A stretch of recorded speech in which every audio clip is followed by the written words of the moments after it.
Any other millennials out there go to the bookstore at midnight when the new Harry Potter books came out? Maybe you just love the adrenaline rush of hype videos that come out either before your favorite TV show or your favorite football team comes back in for a new season. Well, if you've ever heard, if you're not in launch, you're in pre-launch, there is some truth to that. In this video, I am unpacking some ways that you can rev up the pre-launch period before your next big marketing campaign in your creative small business. Let's go.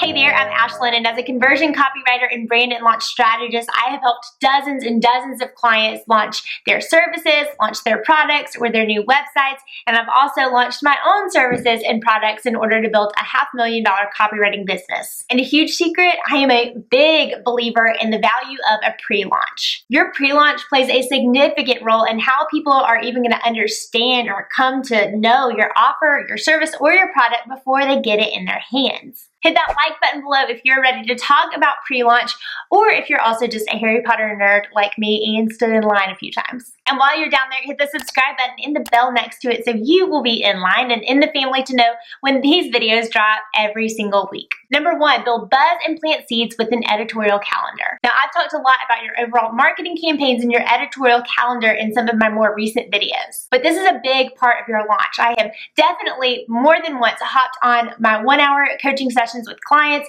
and I've heard them say something like, I have this great product that I'm launching. I want to pick your brain all about it. It sounds wonderful. It's a killer offer.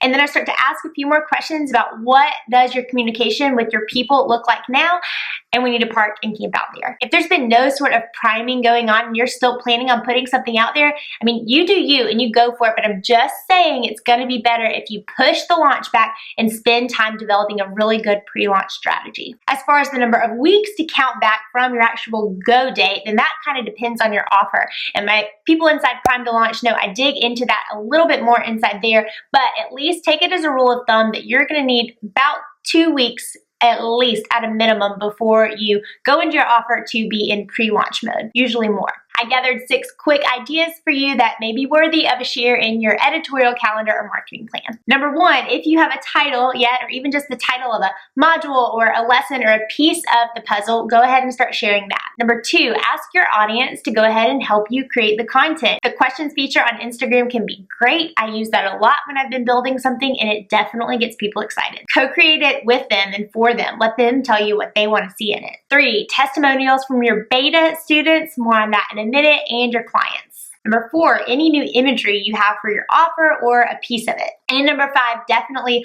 audio and video clips. Now, I know this may sound obvious to do, but let me say that when I was putting my own things out there, for some reason, I just didn't do this a lot. I was pre-launching and talking a lot about the different things that people needed to understand before they purchased this. More on that in the next tip, but I wasn't specifically pulling out bits of what I was building and sharing them. I think I was just scared to do it. Let me say here that I've kind of learned this the hard way. I know that those tips I just gave sound super obvious, but I actually didn't do that until more recently. I think the first time that I really teased an offer that I had by name, talked about the curriculum I was building, and really shouted it out was last year, my 3rd year of business. The offer did great. It was super well received. People were amped up and so excited about it. Contrast that with the first time I launched my Art of Efficiency program, where I talked about it just a little bit online, but more I was focused so much on building the different pre-launch content pieces for it. More on that in the next step.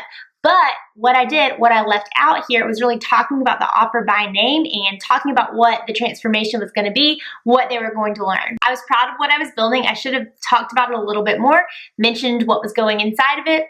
Who knows? Next, while you're doing that, go ahead and begin tackling objections. I talked about this concept recently in a video, but I want you to go ahead and start to forecast what their objections to purchasing or working with you are going to be and see how you can go ahead and make those null and void. How can you start to convince someone's rational thinking? Let me give an example. Say I'm launching a website course for artists specifically. I have a student out there doing this. You know who you are. Part of your pre-launch content could be showing off some data and statistics. Do artists with high converting websites, are they able to up their one-on-one commission pricing by by 50%? Do they typically sell more direct-to-consumer art than people that don't have a website and only work through galleries? I'm playing with this, but I hope you can see what I mean. If you're having a sustainable, ethical clothing, fashion pop-up shop, one of my objections may be, why does that really matter to me? I think what I wear is fine. One of my objections may be, cool for other people, that kind of stuff doesn't really matter to me. So it's your job to get out there and knock over that domino for me. Put out content that convinces me that it does matter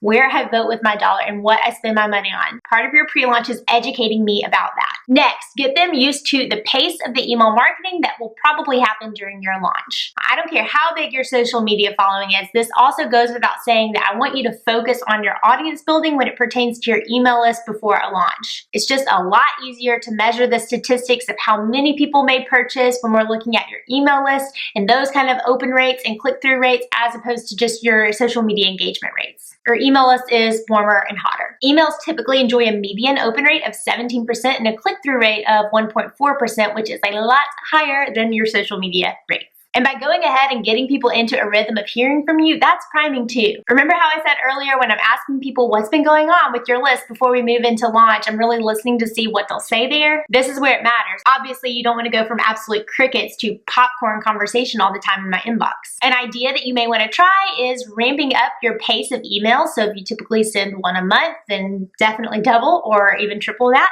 And if you send one a week, maybe before launch, you send a few weeks where you have 2 emails going out. Just some ideas. Number 4, beta testing. I'm a big believer in beta testing. This gives you that honest customer feedback, but it also helps you build a better product before you get it out there. I will link an article below by Tara Gentelli. That was her name then. She's married now. It's called The Living Room Strategy. It was one thing that I really understood and took to heart before I did my first beta launch to build something. In all my big offers out there, I have only not beta tested one thing. A side benefit is those beta testers also become kind of ambassadors for your brand in that offer. Treat them like the queens they are, offer them exclusive benefits, thank them profusely. They have really helped you shape what you're doing. While you're at it here, go ahead and set up a waitlist page as well. I get to say this because I've screwed up here and not set up waitlist pages when I needed to. One thing that I see can hold a lot of people back is thinking, well, I don't have the infrastructure on the inside or the nurture sequence to take care of people when they do sign up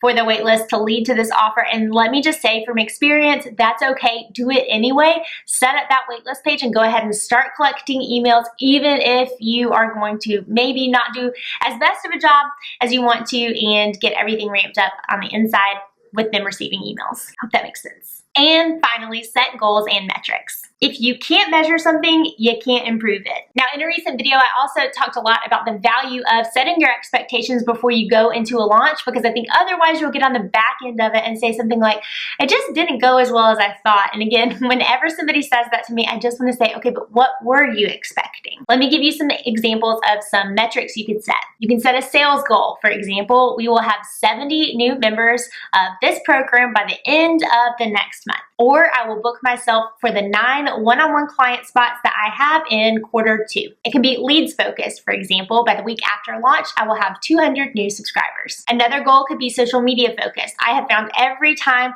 that I launch or put something out there or make a big stink about anything, one of the auxiliary benefits of that is that your accounts just grow by nature. Again, you're being loud, you're talking about something, people are communicating about it, so you are going to see a little bump there too. Here's an example. By the day after our pop-up event, we will have 500 new followers on Instagram. You can have an awareness-focused goal. Within a week of launch, we will have 6 new shop reviews and 3,000 new visits to our website. Or you can set yourself a metric with number of discovery or kickoff calls you want to book. By the end of the launch, we will have on the calendar booked 12 new potential client inquiry calls. With all of this, just remember, your pre-launch content needs to be committed to knocking over those dominoes, those objections that are going to be standing in the way between your offer, what you want to do, and the people you dream about working with. Creating all of this stuff is a bear. I know, I do it all of the time. So look down below and you can get your hands on my free launch copy and content checklist. This is a multi-page guide that can help you get ready and get prepped to go on your upcoming marketing campaign. If you found this video helpful today, then hit the like button and then comment below too and let me know if there was anything that you have questions on or need further explanation. I love talking to you guys down there in the comments. And my last tip, work the plan. A pre-launch or a launch can feel like a marathon, so stay with it. You got this. And now that you have these pre-launch ideas in hand, make sure you watch this video I've got teed up for you next. I'm taking you through some of my best quick and dirty copywriting tips that you can use for your upcoming launch. I'll see you there.